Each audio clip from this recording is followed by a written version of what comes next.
Hi, soulful beings. Welcome to Sitting with Ourselves.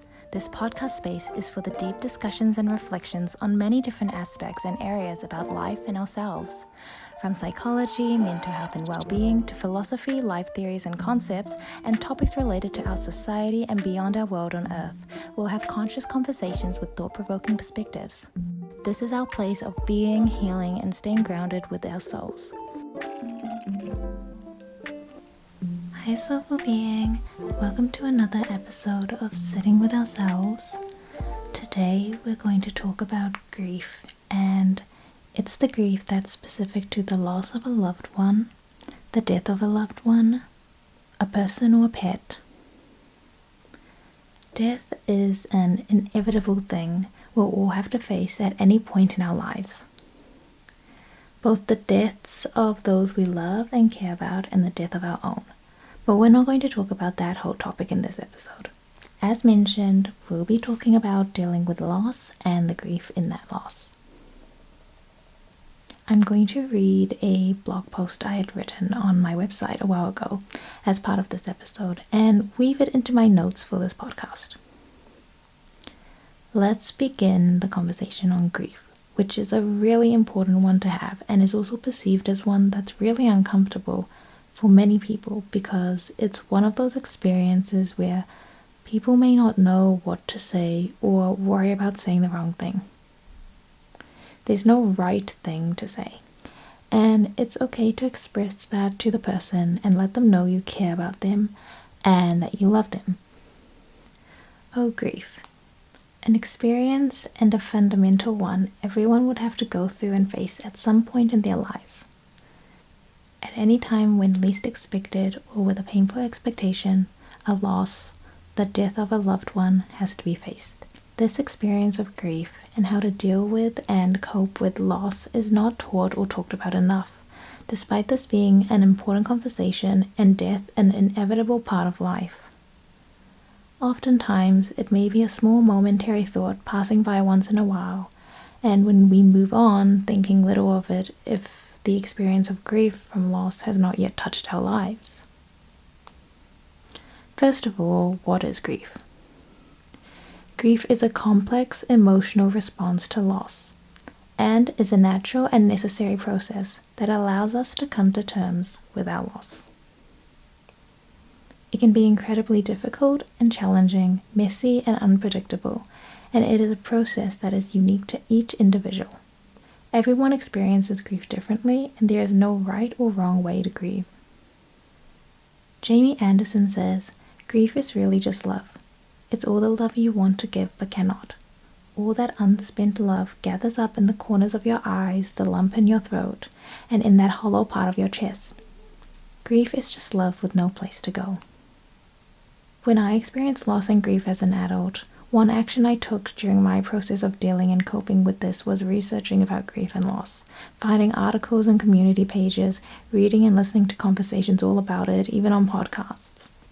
And I realized I didn't really know as much about it at all until it affected me. I guess it's true that you can't truly understand until it happens to you, and now I understand grief with loss. Here are 6 things I've learned about grief. 1. Grief looks different for everyone. Each person has a unique loss grief experience and story. Each person has their own memories and relationship to who they've lost. Another note in relation to this is that it's really easy to end up comparing your grief to others. Please remember that your grief experience is yours, and it's not something to compare with ideas of someone having a bigger grief or even thinking you don't have a right to grieve as much as somebody who knew the person more or had a closer relationship. No, it's not like that. Each individual has their own special connection with the person they've lost, and each person's grief, yours and another's, is one on its own. It looks different for everyone, and it is wholly different from one another's. 2. It never ends. The grief stays with you forever, and you learn to live with it. It changes. There is no such thing as moving on, only moving forward. Grief has no timeline. Because of this, please do not let yourself or anyone else ever minimize your loss or assume you will or expect you to get over it. It's not something to get over, nor something anyone ever really gets over. You just learn to live with it, really. You learn to live on and carry that precious person or pet in your heart forever. There is no such thing as grieving too long, ever. 3. All grief is experienced at 100%. There is no exceptions. 4. Grief is love, a different version of it, the missing of it.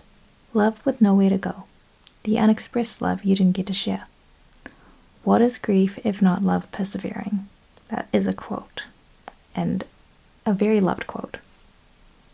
Jane Agena says grief is the missing of a person who mattered in so many different ways that you didn't even know, which makes it beautiful. But it makes it hard to describe or quantify. 5. Grief is a non-linear cycle. Aspects of grief can be experienced at different times and is a path of ups and downs. 6. Grief is an experience that shifts your perspective on life. It includes deep value and appreciation of people we care about and reassessment of priorities and goals. It can be a very lonely experience, and it's important to treat yourself with kindness when you go through it, and show care when someone you know goes through it. Be there for them. This is to people who have someone close to them experiencing grief. Just being there for them. You can't take away the pain from them, but you can sit with them and let them know you are thinking of them. Another note that cheering them up is not realistically going to be helpful during a time where they need comfort. Jack Stockland says that a perspective change needs to happen. The goal of hanging out with someone in deep grief isn't to cheer them up, it's to help them know they're not alone. Something I just wanted to mention on the side of this experience with loneliness, when you've been through something, people who have been through the same thing can truly understand it more, and I think that's the reality. If you or someone has friends or people around them who haven't been through it before, there can be support, but it can be hard to fully understand, and so that's why the process, the entire experience can feel very lonely. It is especially true with grief that I'd like to note that it is a bit harder because there are many misunderstandings or times when people who don't understand expect you to be over it after some time, but it's not like that. On top of that, grief is different for everybody. I listened to a song called Until It Happens to You by Sasha Alex Sloan. If you want to have a listen to the lyrics, it really resonated at the time of a loss because I realized then that it's really true when they say that it's hard for someone to relate or understand unless they've experienced it before or unless they've been through it. And that time is when I now could understand what it was like to experience grief from the loss of a loved one. Here are some ways you can support someone who has lost a loved one. Ask them how they would like to be supported. Check in with them regularly. Grief is lonely, and consistent contact can assure them they're not alone. Supporting, reaching out, inviting them to things, even if they don't respond or if they decline, lets them know that we're there for them. It can help them feel less alone and isolated. Don't underestimate the power of a simple text message. Provide a safe space for them to talk about their loss and express how they feel. Let them know you are there to listen to them if they want to talk about it, and also if they want to talk about the person they loved. Please don't compare losses and trauma or experiences. Remember, everyone's grief is their own, and one's process and way of dealing and coping would be different to another's. Their grief experiences are not comparable to yours, so it's best not to relate these together. And grieving methods for you may not work for them. It's okay to not know what to say. Instead, focus on providing a safe space of support. It's about showing up, being there for them, and showing you care. Carmichael Kahn says, "We're uncomfortable with grief because we're uncomfortable with death itself. We think we're permanent and we're not. Nothing is given. One thing that death teaches you is that nothing is predictable.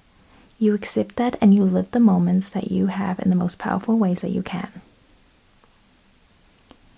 I hope this episode has shed a bit more light on the topic of conversation on grief and loss. Understanding grief can better equip us to support someone navigating through it and offer compassion and empathy. To those who find resonance from this, may you find a sense of solidarity and comfort in knowing that you are not alone. Grief is universal and it's also personal. Your grief is your own and there isn't one way to grieve. All of your emotions are valid, always. Sending you so much love, sending everyone who's listening to this so much love, especially if you are or have experienced loss and felt grief, whether it be yourself or someone close to you who you love and care about. I'd like to end this episode with several beautiful quotes of writing I've come across on how they express the experiences of grief. This was from a Tumblr post. Andrew Garfield saying, "I hope this grief stays with me because it's all the unexpressed love that I didn't get to tell her about his mother's passing is so gut-wrenchingly beautiful because we rarely talk about the love we want to express but can't. Not because they're not brave enough to say it out loud, but because they're not here to listen to it anymore. Calling grief the love you never had the chance to share makes it less of a burden and more of something you want to keep and not something terrible you want to move on from.